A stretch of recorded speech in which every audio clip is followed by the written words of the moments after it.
Hello साथियों, नमस्कार। बहुत बहुत स्वागत है आपका अपने यूट्यूब चैनल HSP क्लासेज में। साथियों, जैसा कि आपको मालूम है कि 24 जुलाई को लेखपाल का एग्ज़ाम होगा और ये 99.9 इतना परसेंटेज सही है कि होना ही होना है 24 जुलाई को। तो आज हम आपके सामने लेकर आए हैं ग्रामीण समाज एवं विकास 25 क्वेश्चंस इसके।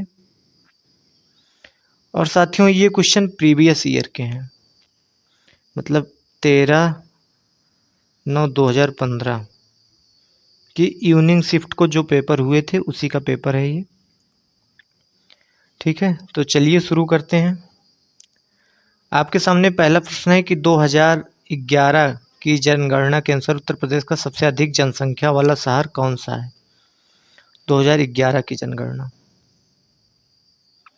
ठीक है। तो उस समय सबसे अधिक, उस समय क्या है, ये अभी भी माना जाएगा 2011, अभी 2021 की जनगणना हुई नहीं है, तो कानपुर। ठीक है, दूसरे नंबर पे कौन था आपका, लखनऊ था। और साथियों, आपको आइडिया हो जाएगा जब आप ऐसे 25-25 क्वेश्चंस का ये सॉल्व करेंगे तो आपको आइडिया हो जाएगा क्वेश्चन कहाँ से पुट अप करता है। पिछले और इसके 2-3 पेपर थे चकबंदी लेखपाल का, लगभग मिलते जुलते क्वेश्चंस आए थे। जैसे हर पेपर में जनगणना से क्वेश्चन पूछा, हर पेपर में ग्रामीण विकास से रिलेटेड जो भी क्वेश्चंस हैं उनको उनको पूछा, स्पेशली जो स्कीम चलाई गवर्नमेंट ने उनको पूछा। और ये आपके त्रिस्तरीय जो पंचायत हैं इनके विषय में क्वेश्चन पूछा। ये कुछ क्वेश्चन उसने फिक्स कर रखे थे, पूछना है। और लेखपाल के कार्य वगैरह से क्वेश्चन भी पूछे थे, विभागीय जानकारी, इससे भी क्वेश्चंस पूछे थे। ठीक है साथियों, तो क्लास पूरा देखिएगा, समझ आएगा आपको, ऐसी उम्मीद करते हैं आप लोगों से। अगला प्रश्न है कि तहसील स्तर पर सरकारी निकायों को क्या कहा जाता है। तहसील स्तर पर तो ग्राम पंचायत, तो ग्राम स्तर पे कहा जाएगा। ठीक है, नगर पालिका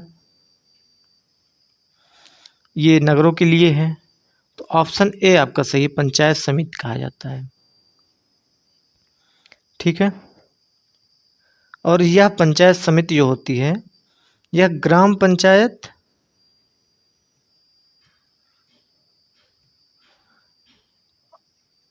और नगर पंचायत इनके बीच की कड़ी होती है। ठीक है, अगला प्रश्न है 2011, एक क्वेश्चन रिपीट हो गया है, आंसर इसका कानपुर ही होगा। ठीक है, ये प्रश्न है, बढ़िया प्रश्न था उस समय, कि हाल ही में केंद्र सरकार को प्रस्तुत की गई सी रंगराजन की रिपोर्ट के अनुसार कोई व्यक्ति जो ग्रामीण क्षेत्रों में ... से अधिक रुपए खर्च करता है उसे गरीब नहीं समझा जाता। तो इसका आंसर जो था ये 32 इसका आंसर था। ठीक है, और इन्होंने 47 रुपये ग्रामीण के लिए बताया था कि जो ग्रामीण इलाके में है वो 32 रुपये से अधिक खर्चा करता, वो गरीब नहीं है। शहर के लिए इन्होंने 47 रुपये बताया था, शहरी क्षेत्रों के लिए इन्होंने 47 रुपये बताया था कि जो 47 रुपये से अधिक खर्च करता है वो गरीब नहीं है। ठीक है, तो इम्पोर्टेंट क्वेश्चन है, जो समितियां बनती हैं शहरों के लिए, गांव के लिए, इनको भी पढ़ना है हमको। अगला प्रश्न है कि उत्तर प्रदेश के निम्नलिखित शहरों में से किससे पीतल का उत्पाद अधिकतम निर्यात किया जाता है, किस सिटी से।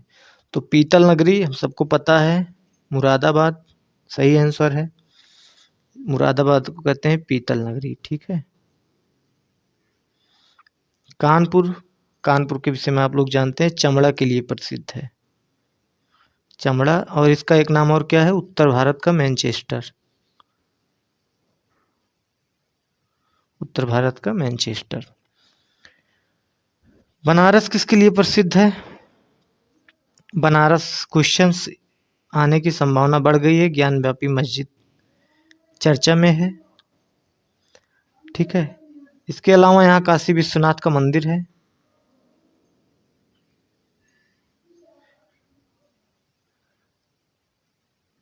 और बनारस जो जाना जाता है बनारसी साड़ी के लिए जाना जाता है। ठीक है, बनारसी साड़ी के लिए जाना जाता है।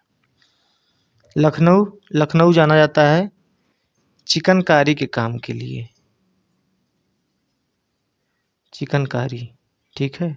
चिकन मतलब मुर्गा नहीं, कपड़े पे किया जाने वाला कारीगरी, ठीक है। अगला प्रश्न है, उत्तर प्रदेश कितने जिलों में विभाजित है? 75, सिंपल से क्वेश्चन है। और पिछले पेपर में क्वेश्चन पूछा था राजस्व लेखपाल के 2015 की पहली शिफ्ट में, मंडल कितने हैं? तो 8 मंडल हैं, ये भी पूछा था, ठीक है।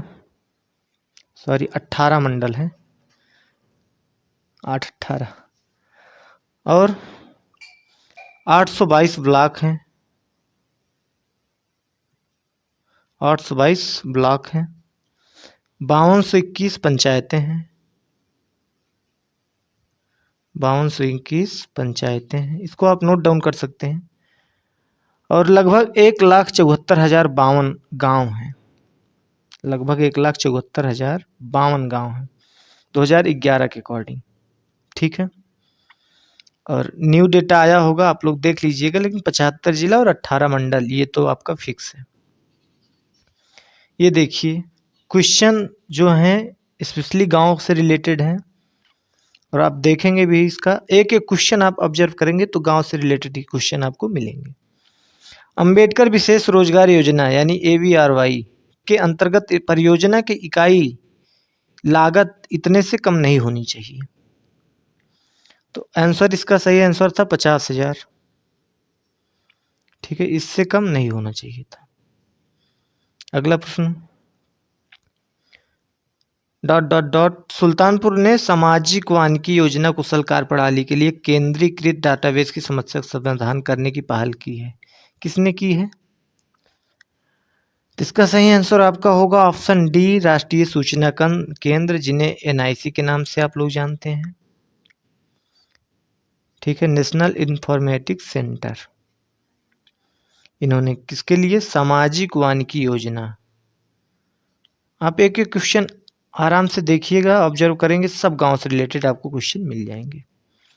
उत्तर मध्य रेलवे का मुख्यालय कहाँ है? उत्तर मध्य रेलवे का मुख्यालय तो झांसी, झांसी तो आपको अगर ऐसे आप बांट दें तो ये उत्तर दक्षिण, अगर ऑप्शन के अकॉर्डिंग चलेंगे हम लोग तो उत्तर, सबसे उत्तर यहाँ तो इलाहाबाद मिल रहा है हमको, क्योंकि आगरा भी सबसे उत्तर आपको नहीं मिलेगा। आगरा आपको पश्चिम में मिल जाएगा, इधर उत्तर पश्चिम में। गाजियाबाद भी आपको उत्तर पश्चिम साइड ही मिल जाएगा, ठीक है। और बात हो रही उत्तर मध्य की, तो आप देखेंगे अगर ऐसे यूपी के नक्शे को, सब यूपी के ही जिले हैं, तो आपको इलाहाबाद जो है उत्तर मध्य में मिल जाएगा। तो इसका सही ऑप्शन क्या हो जाएगा? इलाहाबाद। सही ऑप्शन क्या हो जाएगा? इलाहाबाद।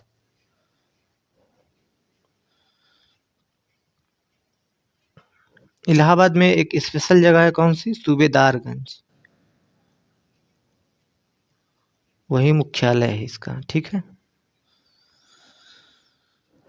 अगला प्रश्न है कि भारत में स्थित किस शहर को विश्व का सबसे पुराना शहर? तो सबसे पुराना शहर ऑप्शन बी आपका बनारस है, वाराणसी,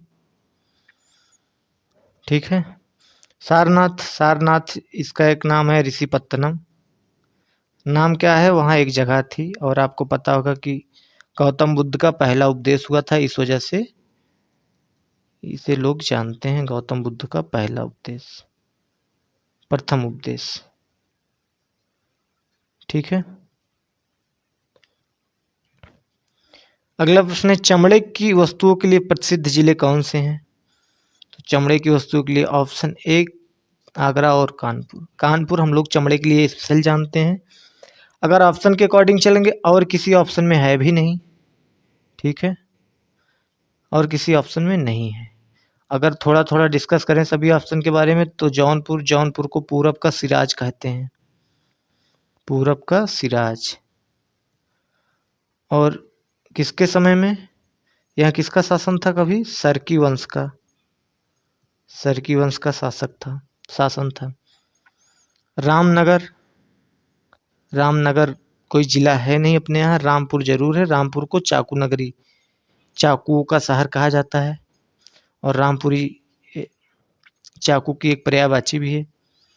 ठीक है, अब एक ऑप्शन है आपका सोनभद्र। सोनभद्र यूपी में सबसे ज़्यादा, यूपी में मैक्सिमम एसटी जनजाति, एसटी शेड्यूल्ड ट्राइब कहाँ पाए जाते हैं? सोनभद्र में। सबसे ज़्यादा वनावरण परसेंटेज कहाँ है आपका? सोनभद्र में है।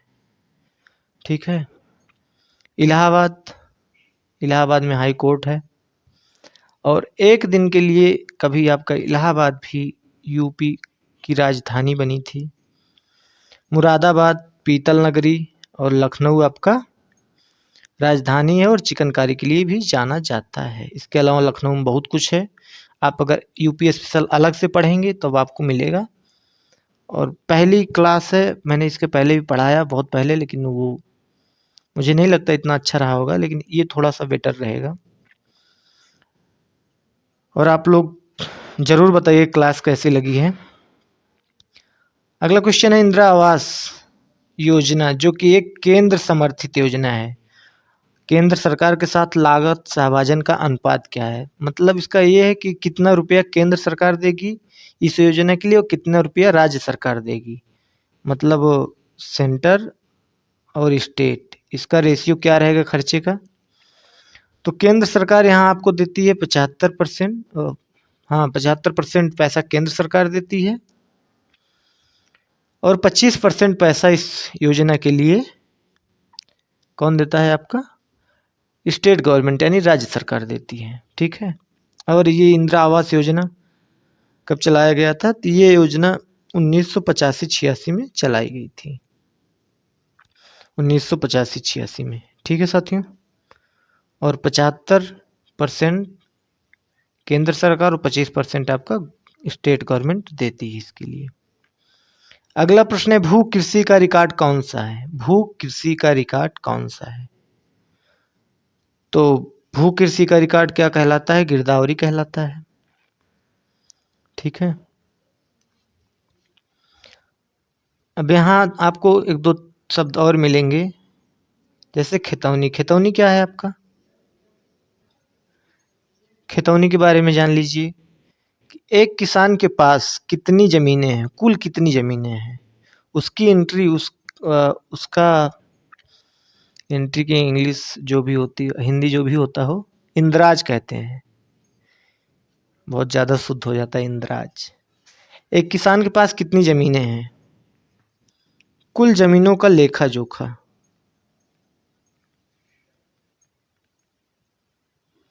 कुल ज़मीनों का लेखा जोखा किस में लिखा रहता है? खतौनी में। जबकि जमाबंदी, जमाबंदी को एक चीज़ और बोलते हैं, record of right, record of rights. ठीक है, ये बोलते हैं। इसमें होता क्या है, किसान की जितनी भी ज़मीनें होती हैं सबका विवरण इसी रजिस्टर में होता है। समस्त कृषि भूमि का विवरण, समस्त कृषि भूमि का विवरण रजिस्टर होता है। ठीक है, अगला प्रश्न है, एक बिस्वा का एक बीघा से क्या अनुपात होता है? एक बिस्वा का एक बीघा, तो आम तौर पे हर जगह बिस्वा और बीघा का रेशियो अलग अलग हो सकता है, कहीं ज़्यादा होता है कहीं कम होता है। और ये बिघवा बिस्सा क्या है? खेत की माप की एक इकाई है, खेत माप की इकाई है। ठीक है, खेत माप की एक इकाई है। तो कहीं कहीं 16 बिस्वे का एक बीघा होता है, कहीं 18 का होता है, कहीं 20 का होता है।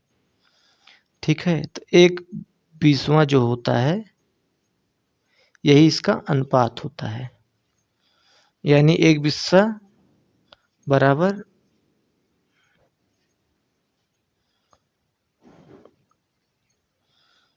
यानी एक बीघा में 20 बिस्सा और एक बिस्सा का अनुपात 1:20। ठीक है, अगला प्रश्न है, एक एकड़ कितने वर्ग गज के बराबर होता है? एक एकड़ कितने वर्ग गज के बराबर होता है? ठीक है, तो ये सब नोट करने वाली चीज़ें हैं। 4840 वर्ग गज के बराबर होता है। अब इसमें फुट देखें तो कितना फुट होगा 1 एकड़ में। डायरेक्ट क्वेश्चन पूछता है ऐसे, 43,560 वर्ग फुट होता है। ठीक है, और 1 एकड़ में कितना बीघा होता है? 3 बीघा प्लस 8 चटक, और 16 चटक बराबर 1 कट्ठा। ये सब ज़्यादा हो जाएगा, इतना नोट कर लीजिए, पर्याप्त है। अगला प्रश्न है NREGP का पूर्ण रूप यानी फुल फॉर्म पूछा है, क्या है? ठीक है, तो N से नेशनल, R से रूरल, और E से एम्प्लॉयमेंट, G से गारंटी, P से प्रोग्राम यानी कार्यक्रम। तो ऑप्शन सी, राष्ट्रीय ग्रामीण रोजगार गारंटी कार्यक्रम, यही इसका फुल फॉर्म होगा। अच्छा, चलाया कब गया था? आप लोग जानते हैं, बात हो रही है नरेगा की।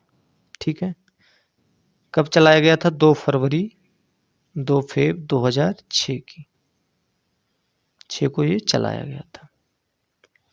ठीक है साथियों, अगला प्रश्न है कि जिला अस्पतालों के लिए भारतीय लोक स्वास्थ्य मानकों के अनुसार 10 लाख की जनसंख्या वाले प्रत्येक जिले में कितने बिस्तर होने चाहिए? कम से कम कितने बिस्तर? ठीक है, तो इसका जो मानक है कि अगर कहीं किसी भी सिटी में 10 लाख की जनसंख्या है, ठीक है, कितने की जनसंख्या है? 10 लाख की जनसंख्या, तो कम से कम 300 बेड का बिस्तर वहाँ होना चाहिए। 300 बेड का बिस्तर होना चाहिए, ये इसका मानक है। ऑप्शन बी सही है। ठीक है, अगला प्रश्न है कि घरेलू व्यक्तिगत सौर जल हीटर के लिए आर्थिक सहायता योजना के अंतर्गत उत्तर प्रदेश राज्य में क्या प्रोत्साहन दिया जाता है?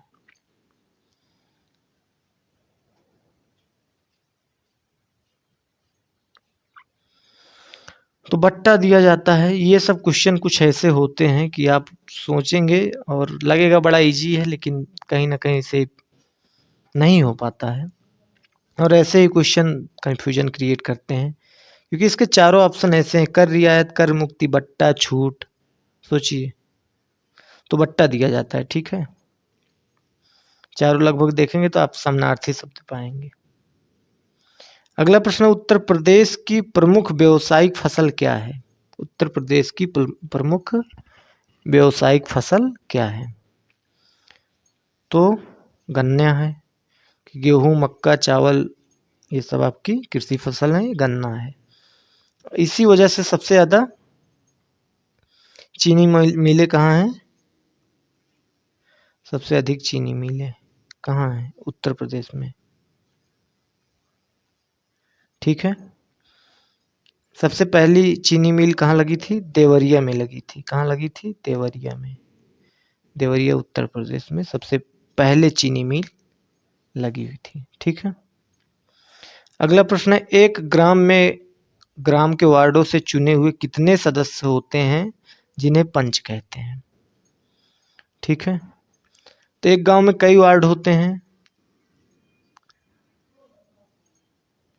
और इन्हीं वार्डों से पंच चुने जाते हैं। ठीक है, अगर मान लेते हैं ये गांव हो गया, तो ऐसे अगर देखेंगे आप तो ऐसे कुछ घर रहते हैं, कुछ घर ऐसे, तो ये एक एक आपके वार्ड हो जाते हैं, बटे होते हैं घरों के ऐसे, किसी का घर किसी वार्ड में आता है, किसी का किसी वार्ड में। तो यही वार्ड से जो चुने जाते हैं यही लोग होते हैं पंच। तो पूछ रहा है कितने होते हैं, तो 7 से 17 होते हैं, कम से कम 7 और मैक्सिमम आपके 17 पंच होते हैं। ठीक है, ऑप्शन बी बिल्कुल सही है। अगला प्रश्न है, उत्तर प्रदेश के उच्च न्यायालय के मुख्य न्यायाधीश की नियुक्ति कौन करता है? आप सबको पता होगा, बहुत बार का रिपीटेड क्वेश्चन है ये। तो भारत का राष्ट्रपति इनकी नियुक्ति करता है। और किसके परामर्श से करता है? राष्ट्रपति करता है। ठीक है, किसके परामर्श से करता है? तो परामर्श लेता है ये, एक तो CJI, chief justice of India, इनकी परामर्श लेता है और दूसरी परामर्श उस राज्य के राज्यपाल से लेता है। ठीक है, उस राज्य के राज्यपाल से लेता है, इन दोनों की परामर्श से करता है। ठीक, और सबसे इम्पोर्टेंट बात, फैक्ट है ये कि यूपी के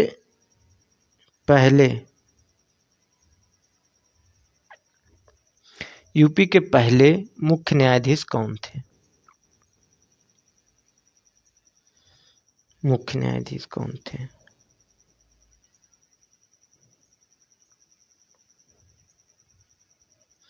यूपी के पहले मुख्य न्यायाधीश कौन थे? तो ये जान लीजिए, Walter Morgan. Walter Morgan note कर लीजिएगा आप लोग, वाल्टर मॉर्गन।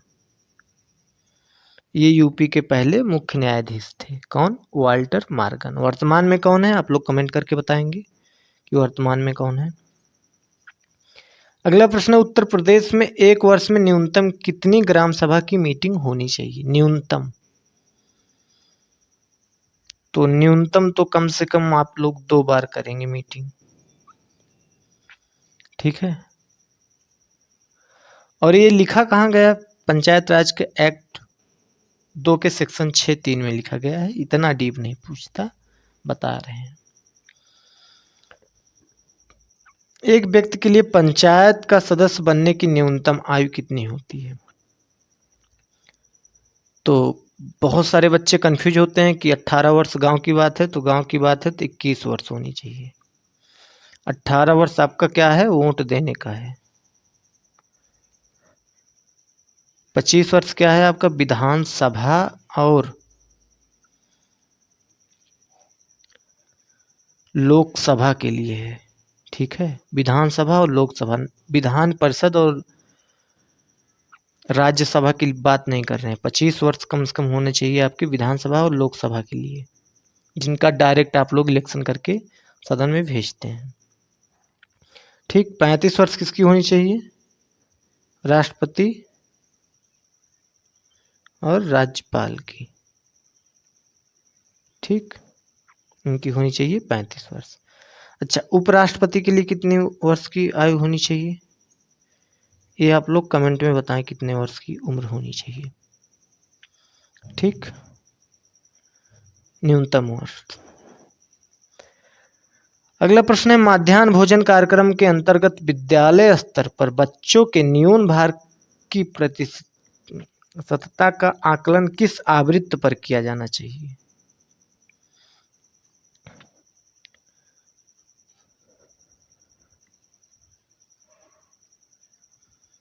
तो ये करना चाहिए आपको अर्धवार्षिक, 6 माह पे। ठीक है, 6 माह कम से कम बच्चों को खिलाइए, उसके बाद उनके अंदर भार में क्या परिवर्तन आया है ये आप चेक करेंगे 6 माह बाद। ठीक है, 6 महीना के आवृत्ति पर। और अब ठीक है, मिड डे मील जिसे आप लोग MDM कहते हैं, मध्याह्न भोजन कार्यक्रम ना, कब शुरू किया गया था? ये 1995 में।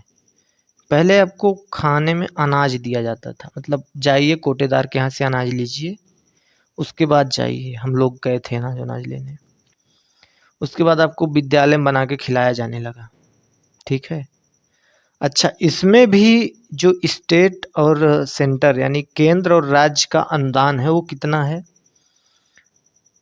तो जानिए, जैसे अभी आपको हमने बताया था कि इंदिरा आवास योजना में 75 और 25, 75 किसका है? केंद्र का,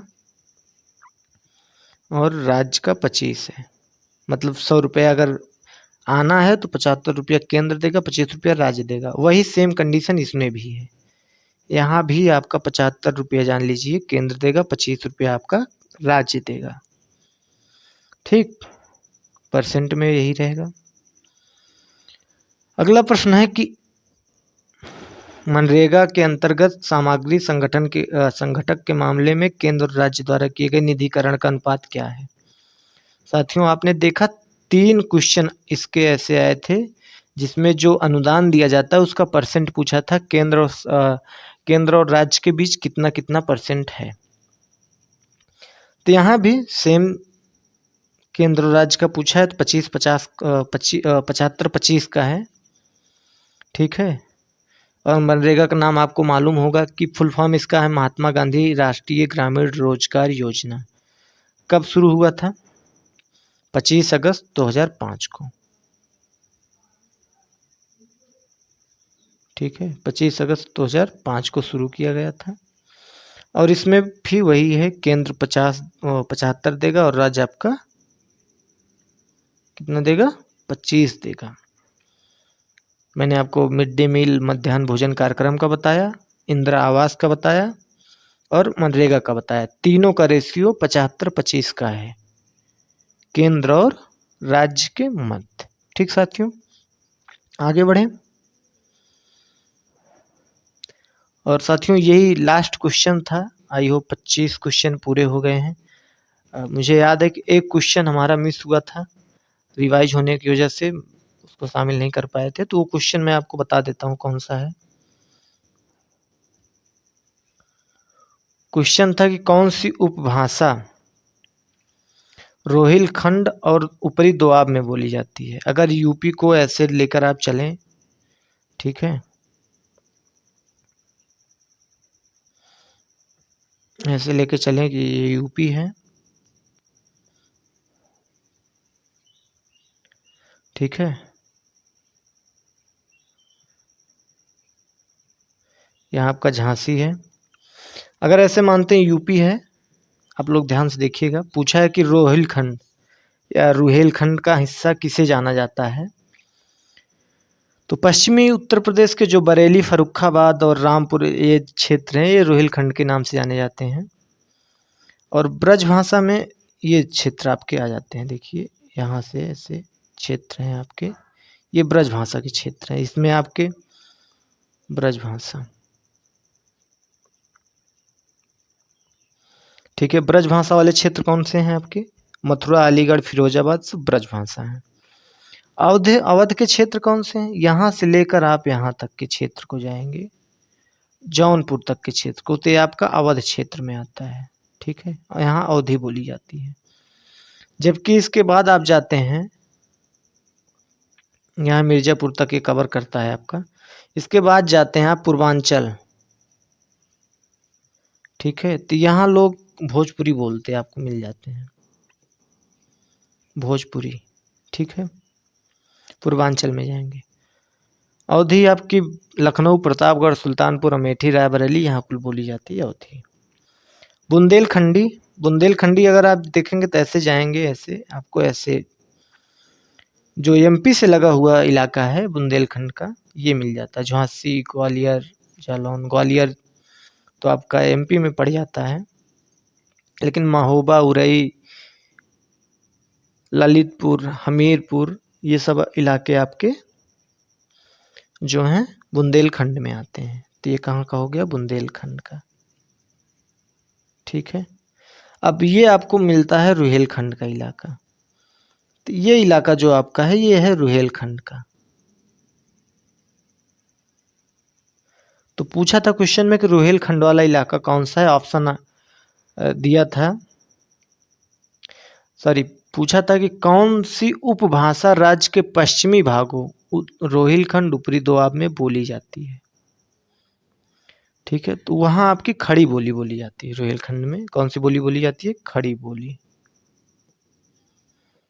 और आप लोग यहाँ हम पूरब वाले कहते ही हैं कि एकदम खड़ा लठ मारते हैं, पश्चिम वाले तो खड़ी बोली ही बोलते हैं, एकदम ठेठ।